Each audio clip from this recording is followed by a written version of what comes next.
Bonjour à toutes et à tous, ravi de vous retrouver sur le plateau de Smart Job, le rendez-vous emploi RH de Bismart, des débats, de l'analyse, de l'expertise et des rubriques que vous connaissez bien. Bien dans son job, d'abord, le manque de transparence des offres d'emploi se fait ressentir. Salaire, flexibilité, autant d'éléments jugés importants par les candidats et pourtant si peu indiqués dans les annonces des recruteurs. Comment éviter les déceptions? Réponse dans une minute.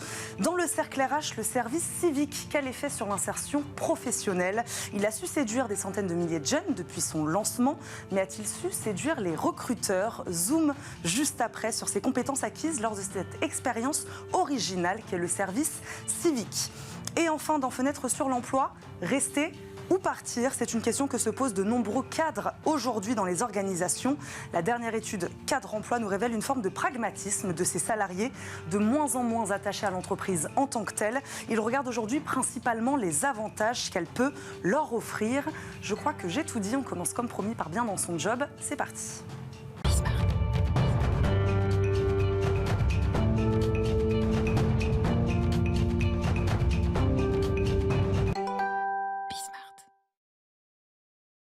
Les offres d'emploi manquent de transparence, c'est ce que nous dit une récente étude d'Indeed, trop souvent absente par exemple la mention du salaire pour 2/3 des candidats qui ont répondu au sondage. Tout de même, résultat, celui qui cherche un emploi soit ne postule pas, soit déchante au moment du recrutement. Pour en parler aujourd'hui, Éric Gras est avec nous, directeur de l'expertise emploi chez Indeed. Indeed, vous connaissez l'application bien connue de recherche d'emploi. Bonjour Éric Gras. Bonjour. Merci beaucoup de nous accompagner aujourd'hui dans Smart Job. Ma première question, elle est simple, elle englobe un peu le sujet. Comment vous expliquez ce manque de transparence et est-ce que ça a toujours été le cas? C'est une question que je me suis posée aussi. Alors oui. Oui. Hélas. C'est pas nouveau. Non, c'est pas nouveau. Après, il y a des différences culturelles selon les pays. Pas oublier qu'on a toujours été dans un marché très favorable aux recruteurs, donc qui ne favorise pas la transparence. Si on prend l'exemple des marchés anglo-saxons ou même de l'Allemagne, qui est en situation de plein emploi depuis plus longtemps, ils ont bien compris qu'il y avait une obligation d'être le plus transparent possible pour attirer des candidats. Donc non, c'est quelque chose qui est pas nouveau. Et la France apprend. Ouais. En revanche, et elle apprend vite, donc c'est plutôt une bonne nouvelle. On va vers le positif. Je disais des candidats qui déchantent. Quelle forme de désillusion peut offrir justement une offre d'emploi incomplète? Qu'est-ce que ça peut créer, ça, chez le candidat? Moi, j'aime bien faire des parallèles. Si on prend l'exemple des sites de rencontres ou même de l'immobilier, c'est pareil. On ne va pas visiter un bien immobilier. De toute façon, on ne vous autorise pas à visiter un bien immobilier s'il n'y a pas un minimum de questions qui sont posées avant. Savoir si vous avez les moyens de vous payer tel ou tel budget, pour avoir tel ou tel type de maison ou d'appartement, etc., etc. Dans la rencontre amoureuse, c'est pareil. S'il y a une rencontre qu'avec la voix et que vous ne voyez pas le physique, à un moment donné, il vous faut les deux pour vous projeter. Le candidat, pour se projeter, il a besoin de ça, d'un minimum d'honnêteté, de transparence. Ça commence déjà par l'offre d'emploi, dès le titre. Il y a plein de titres qui sont farfelus, qui vont enjoliver certains métiers en mettant des managers, des seniors, tout ce qu'on veut, alors que le poste, il est assez basique. Beaucoup de mots en anglais aussi. Beaucoup de mots en anglais qui peuvent chercher à valoriser à outrance un poste. Moi, je dis souvent, un commercial reste un commercial, sauf si vous avez à manager ou si vous êtes vraiment ingénieur qui a une technicité, appelez un chat un chat. Et donc, derrière, ça génère de la frustration. Et vous le disiez tout à l'heure, c'est que ça peut freiner, même dès le début, à la candidature et même avant la candidature au clic. Quand il n'y a pas de salaire, par exemple, on voit sur Indeed, il y a 80% de clics en moins. C'est un basique incontournable. Ça ne veut pas dire que le salaire est le premier élément pour changer de job, quand on doit décider, mais pour se projeter, on a besoin d'avoir cet élément de rémunération. Et donc, comme on est dans un marché candidat et que les candidats ont le choix aujourd'hui, quasiment tout secteur d'activité confondu, tout niveau de poste confondu, quand il n'a pas ce premier élément pour se projeter, comme dans l'immobilier, il ne se projette pas et clique pas. Sur cette question de la rémunération, mais ça pourrait marcher aussi pour d'autres critères, est-ce qu'on peut imaginer que ça devienne obligatoire un jour dans ces annonces? C'est prévu. Oui, alors il y a une directive européenne qui a été votée avant l'été. L'initiative de cette directive européenne, c'est la parité homme-femme. Parce que des études très poussées ont montré très clairement qu'à poste équivalent, le salaire n'était pas équivalent quand c'était un homme ou une femme qui postulait.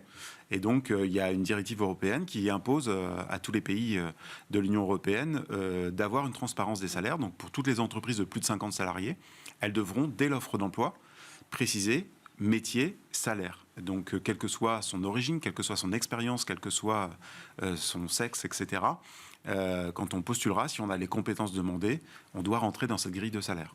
Et ce qui fait que souvent, il y a un manque de transparence dès l'offre d'emploi, c'est que souvent la transparence n'existe pas dans l'entreprise. Il n'y a pas de grille de salaire tout à fait claire, et donc les recruteurs et les entreprises ne sont pas très à l'aise pour communiquer là-dessus. Pour dire un mot positif quand même aussi du côté de ces employeurs, il y a beaucoup d'entreprises qui ne communiquent pas aussi sur les avantages qu'elles proposent. Comment on explique cet oubli ?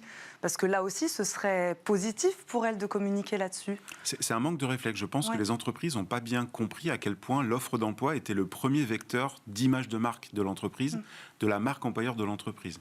Et très souvent, on fait, une fois encore, le copier-coller d'une fiche de poste. On ne cherche pas à se mettre en mode vente.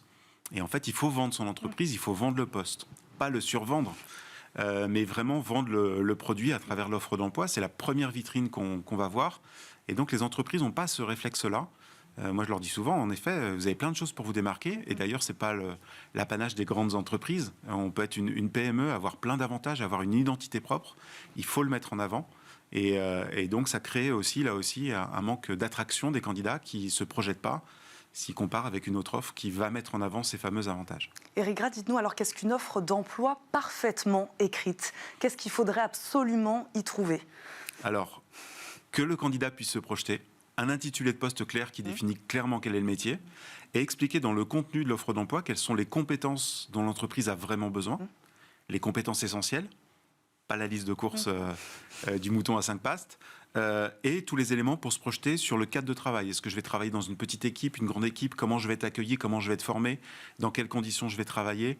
On n'en a pas parlé là, mais aussi tout ce qui touche à la flexibilité, qui est un enjeu très fort réclamé par les collaborateurs aujourd'hui, en termes de télétravail s'il y en a, ou d'aménagement d'horaires de travail, ou juste quels sont les horaires de travail, les avantages en termes de mutuelles, de jours de congés exceptionnels.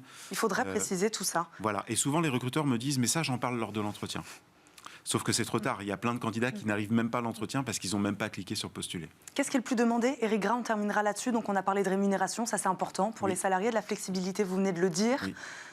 C'est surtout les conditions de travail. Donc c'est le rôle managérial, comment je vais être considéré, comment je vais être accompagné.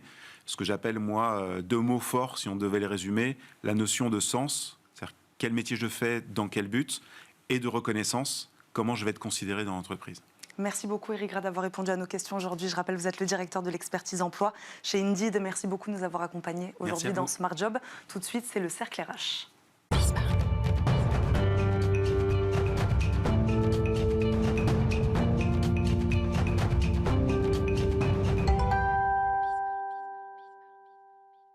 Focus aujourd'hui dans le cercle RH sur le service civique. Depuis sa création en 2010, plus de 600 000 jeunes de 16 à 30 ans ont déjà effectué un service civique.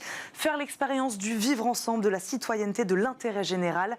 Plusieurs études montrent en réalité qu'ils sont nombreux à le faire pour avoir une expérience professionnelle et enrichir leur CV. Mais alors avec quelle efficacité ? Réponse avec nos 2 invités. Nadia Belaoui, présidente de l'Agence du service civique, nous accompagne aujourd'hui. Bonjour. Bonjour. Bienvenue sur le plateau de Smart Job. Merci beaucoup d'être avec nous. Benoît Serre, qu'on connaît bien, nous accompagne également, DRH chez Boston Consulting Group et vice-président délégué évidemment de la NDRH. Bonjour. Bonjour. Merci à tous les deux d'être là. Nadia Belaoui, redéfinissez très brièvement pour nous ce que c'est que le service civique.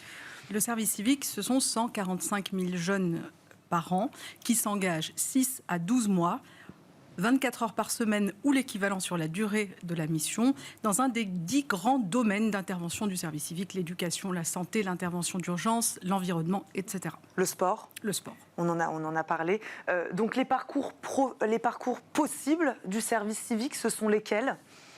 Il n'y a aucun prérequis autre que d'être âgé de 16 à 25 ans, 30 ans pour les jeunes en situation de handicap. Et notre rôle à nous, agence du service civique, avec tout l'écosystème du service civique, c'est de trouver à chaque jeune une mission qui lui correspond au moment où il est candidat à faire un service civique. Donc on est étudiant, on peut faire un service civique, on est dans le monde professionnel déjà, on peut faire un service civique ? Oui, alors il y a 8% des jeunes en emploi qui candidatent à un service civique.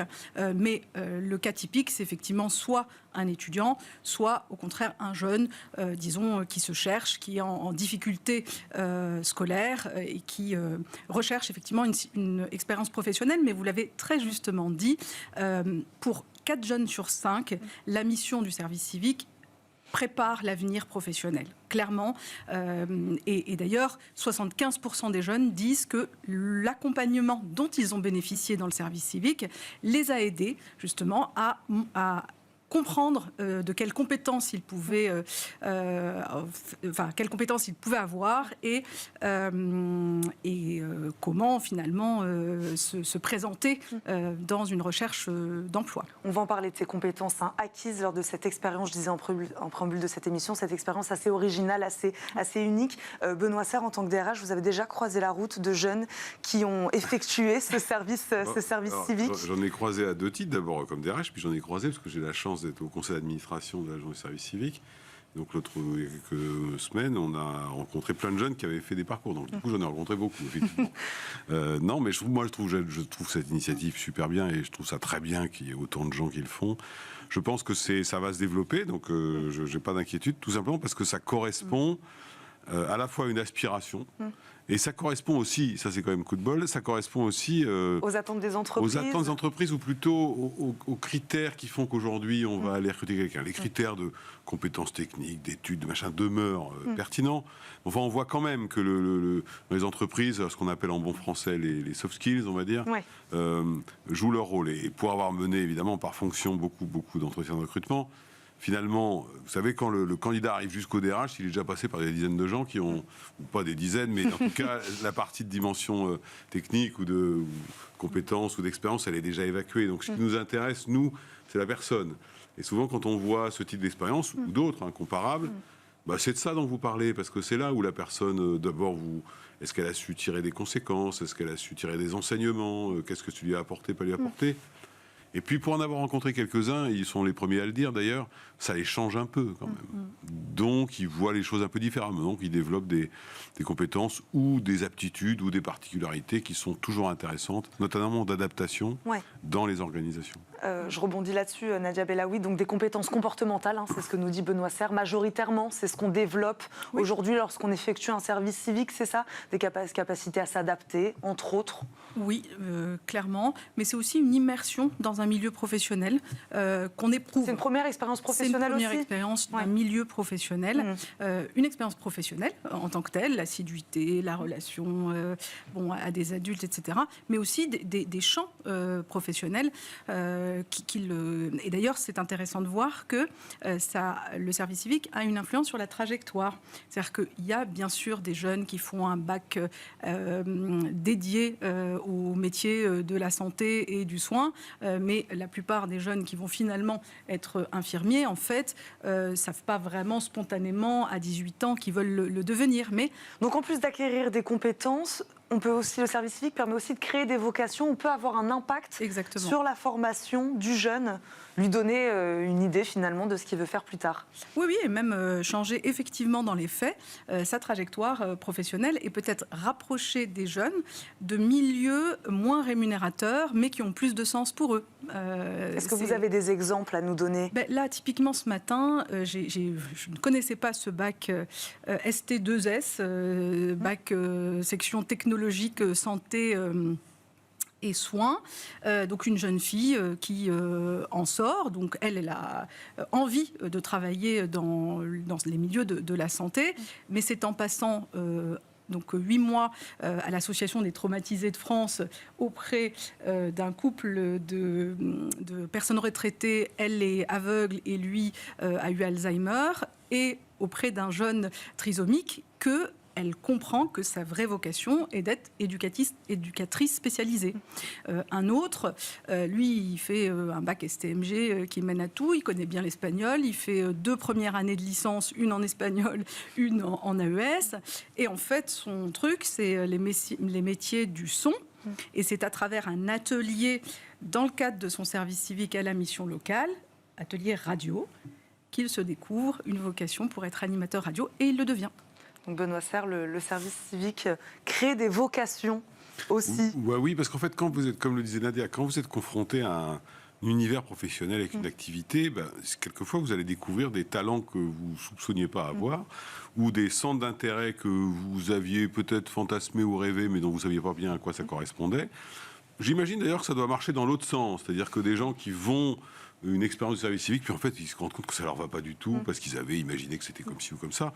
Le principal, c'est que au-delà des compétences, des aptitudes qu'on évoquait tout à l'heure, que les gens acquièrent, que d'une certaine manière, ce soit un outil qui les révèle à eux-mêmes dans ce qu'ils ont envie de faire plus tard. Parce que c'est quand même mieux d'essayer, dans la mesure du possible, on n'y arrive pas toujours, de faire ce qu'on a envie de faire. On n'est jamais aussi bon dans ces conditions. Donc c'est un peu l'avantage du service civique, puisque ils ont la possibilité de faire quelque chose. L'autre aspect qui est très important quand même, c'est que moi j'ai trouvé que ces jeunes, en fait, ils ont découvert ce que c'est que de donner aux gens, en fait. Et il faut reconnaître que notre modèle d'éducation, même dans les entreprises, on n'est pas trop là-dedans quand même. Et donc, généralement, quand les gens ont découvert que finalement, plus on donne, plus on reçoit, ce qui n'est pas une phrase banale, c'est une réalité, dans l'entreprise, si jamais... Voilà pourquoi ça peut être quelque chose d'intéressant, ça, pour son, mais parce que, vous savez, futur travail. Une entreprise, on a toujours un peu... Moi, ça fait des années que je suis DRH de différentes organisations. On a toujours tendance à penser que le travail, c'est... D'ailleurs, il y a tout un débat en ce moment sur le sens au travail et tous ces sujets-là. Vous savez, une entreprise, moi, j'aime bien une définition du management qui est de dire l'objectif, c'est de faire vivre ensemble 8 heures par jour des gens qui n'ont pas choisi de vivre ensemble. En fait, si vous voulez bien vous entendre tout en produisant, c'est pas la question, avec vos collaborateurs, avec vos équipes, avec vos managers, avec tous les gens que vous rencontrez, parce que vous arrivez dans une entreprise, quelle qu'elle soit, vous connaissez personne par définition. Donc vous devez créer quand même un lien humain en fait, entre ces gens-là. Et quand vous avez été déjà, par le biais du service civique, mis dans le bain d'un environnement que vous ne connaissiez pas et que vous avez dû vous adapter vous-même et faire que les autres s'adaptent et que tout ça, ça fonctionne, vous retrouvez ces qualités, cette capacité dans l'entreprise. Donc c'est un avantage. Oui, c'est intéressant ce que ces profils peuvent apporter finalement à l'organisation aussi. Je crois que ces profils ont un plus. Ils sont recrutés parce qu'ils ont les compétences attendues. Ça n'a pas changé, quelle que soit la manière dont on recrute. Mais ils ont pour eux, en plus, effectivement, je crois que tu avais dit une fois, d'avoir appris à aimer leur travail. Et on ne fait bien que ce qu'on aime. Et ça, c'est très juste. Dans le service civique, il y a quelque chose... de l'ordre du don de soi, effectivement, avant tout. Donc, on n'a pas le stress ni de la note, ni le risque du licenciement, finalement, parce que l'État prend en charge pour vous une expérience qui a vocation à vous faire grandir. C'est d'abord un temps pour vous. Mais paradoxalement, c'est parce qu'on a du temps pour soi qu'on peut justement davantage s'ouvrir et apprendre, finalement, à s'épanouir dans son travail. Or, c'est ce dont ont besoin les entreprises aujourd'hui. Des gens qui non seulement arrivent avec des compétences, mais choisissent d'être là parce que ça a du sens pour eux. Vous dites qu'ils sont recrutés. Est-ce qu'ils le sont vraiment, ces jeunes qui ont fait le service civique, recrutés aujourd'hui? Puisque c'était le propos. Est-ce que service civique égale meilleure insertion professionnelle?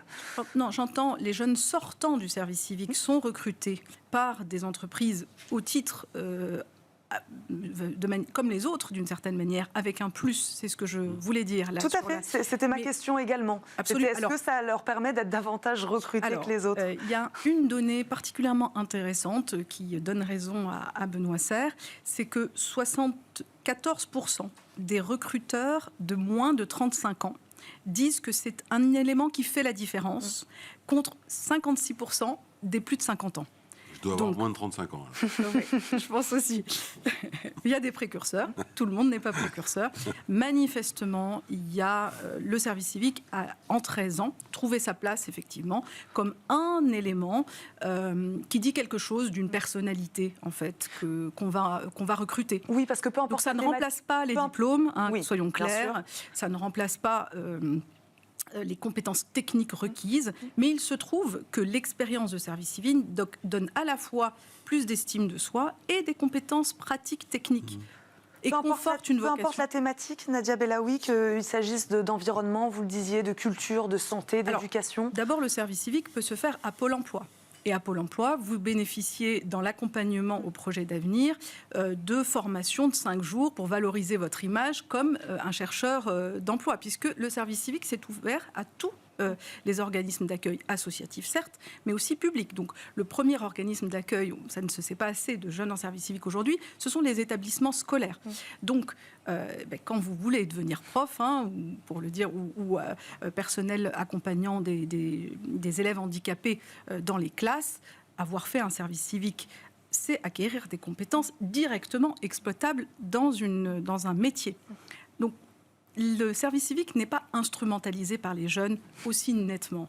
Ils viennent là parce qu'à un moment donné, ils se disent que c'est bien pour eux et qu'ils vont pouvoir se rendre utiles à eux-mêmes tout en se rendant utiles aux autres. Il y a quelque chose d'assez généreux finalement dans ce mouvement-là, mais ils vivent dans un monde où il s'agit aussi d'être stratège. Donc, encore une fois, si le service civique s'est développé en 13 ans... Pragmatique, disons. Pragmatique.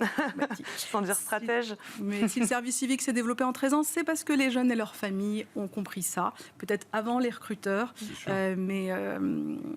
En tout cas, aujourd'hui, il y a cette rencontre qui se fait et c'est très bien. Benoît Serre, il nous reste une petite minute. Vous disiez tout à l'heure, vous croyez en son avenir, c'est-à-dire vous croyez que de plus en plus de jeunes, c'est ça, vont s'inscrire demain au service civique. J'y crois à deux titres, en fait. D'un côté, je pense que de plus en plus de jeunes vont s'inscrire là-dedans, parce qu'on voit bien quand même qu'il y a une espèce de logique. Enfin, on ne va pas refaire le débat sur le Covid et ses conséquences, mais enfin, tout ça, ça a quand même créé des bouleversements que nous, on voit dans les entreprises. Puisque, indépendamment du service civique, dans les entreprises, on a des gens qui viennent nous dire « Attendez, moi, je comprends rien ce que vous faites, c'est quoi vos engagements extérieurs ?»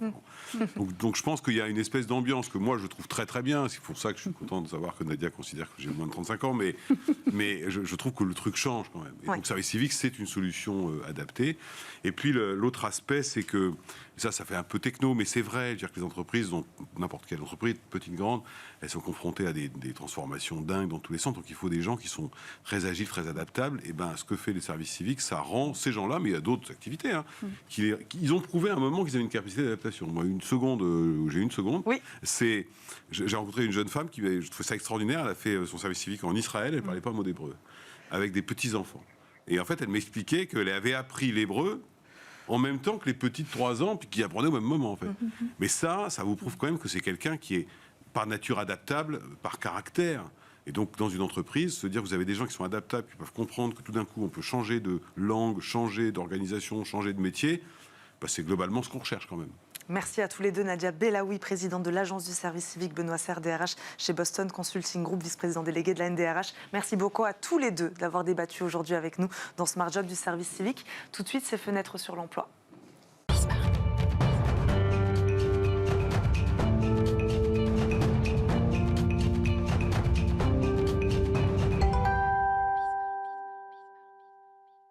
Pour la moitié des cadres, changer d'entreprise serait plus valorisant que de rester. C'est le résultat du dernier baromètre cadre emploi réalisé avec l'IFOP.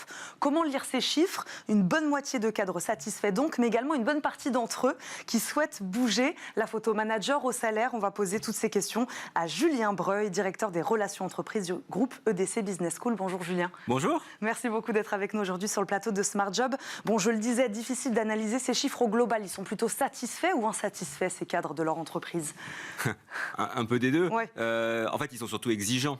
Donc, c'est vrai que aujourd'hui, ils ont une vision un peu protéiforme, un peu de leur métier, entre recherche d'une rémunération satisfaisante, on le disait, recherche de sens, organisation moins pyramidale. Donc, il y a toujours un critère, j'allais dire, d'insatisfaction. Qui va venir effectivement les alerter et les amener potentiellement à se déclarer, à être attentifs aux opportunités. C'est pour ça qu'on a toujours d'ailleurs sur la population des cadres un volume de cadres qui est soit attentif aux opportunités, voire en recherche active, qui tourne bon an mal an autour d'un cadre sur 2 à peu près. Qu'est-ce qui les différencie, ces cadres, des autres salariés dans leur capacité à bouger plus facilement? C'est vrai que partir, rester, c'est pas donné à tout le monde de se poser la question. Alors, je crois qu'il y a ce qui les concerne en tant que catégorie socio-professionnelle, et puis après, il y a un contexte. Historiquement, le marché des cadres est toujours un marché qui est un peu plus dynamique. Voilà, on va revenir sur des chiffres, mais on a quand même franchi la barre des 300 000 recrutements de cadres l'année dernière. On s'attend à peu près à la même chose cette année. Malgré un contexte économique incertain, donc historiquement, le marché est plutôt porteur. 2, il y a une dynamique de marché parce qu'il y a de la pénurie sur certaines typologies de profils. Donc ça crée encore plus de souhaits pour les entreprises et de besoins pour se transformer. 3, qui est lié au marché, le taux de chômage des cadres a toujours été relativement bas, en tout cas sur ces dernières années, puisqu'on peut dire qu'il est à peu près de 4%. Donc c'est vrai qu'en plus de leur motivation naturelle à vouloir j'allais dire, progresser dans leur carrière, même si ce terme-là a un peu évolué, notamment par rapport à l'ambition, même sur les cadres, il y a quand même ce contexte qui les incite à être toujours attentifs aux opportunités, et ça, c'est quand même inscrit dans leur ADN. Les principaux déclencheurs, vous avez parlé tout à l'heure de rémunération, de flexibilité. Moi, j'ai dit en préambule de management. Oui. Voilà, quels sont les gros déclencheurs de ces départs de cadres? Oui, alors c'est intéressant comme question parce que c'est, en fait, il faut bien différencier ce qui attire un candidat de ce qui le fidélise. C'est pas tout à fait la même chose. Et quand on parle de fidélisation, alors bien sûr la rémunération peut être un élément déclencheur. 59% nous disent que ce sont des critères d'insatisfaction. Bon, aujourd'hui, c'est quand même important. C'est un 60%, chiffre qui est très important. Bon, là, il y a plusieurs éléments. Un qui est traditionnel, je rappelle que la NAO en moyenne, donc les négociations annuelles obligatoires, augmentent de 2 à 3%. Un cadre dans une augmentation attend 7, et quand il change de poste, 15. Là se rajoute en plus l'inflation, donc la rémunération forcément reste prégnant. Et puis 2, il y a le sujet du management, et notamment de la hiérarchie, et ensuite de l'organisation. Et souvent quand on pose la question, alors ça dépend un peu comme elle est libellée, mais en fait, le critère de départ principal, c'est pas la rémunération, c'est le rapport hiérarchique. Notamment dans un contexte où on veut des organisations qui sont plus transversales et moins pyramidales. Donc ça, c'est un élément à prendre en considération sur le management qui est vraiment fondamental. Et puis le troisième point, le sens. Bien sûr, retrouver du sens dans les missions. Ce qui est intéressant, c'est aussi de mettre en place d'analyser ça sous l'angle du critère de l'âge. On sait très bien que voilà, les plus jeunes générations, alors selon les instituts, souvent on parle de moins de 35 ans, donc on va dire qu'à moins de 35 ans on est jeune, la notion de sens, elle est excessivement importante. Au-delà de 40 ans, on commence à se poser des questions aussi sur ce qu'on veut faire par rapport à un âge de la retraite qui recule. Et c'est vrai que c'est marrant, Julien, ça semble quand même paradoxal, ces deux raisons complètement différentes, cette quête de sens et ces avantages financiers qui vont avec le job. Est-ce qu'on les oppose? Est-ce que les deux vont ensemble?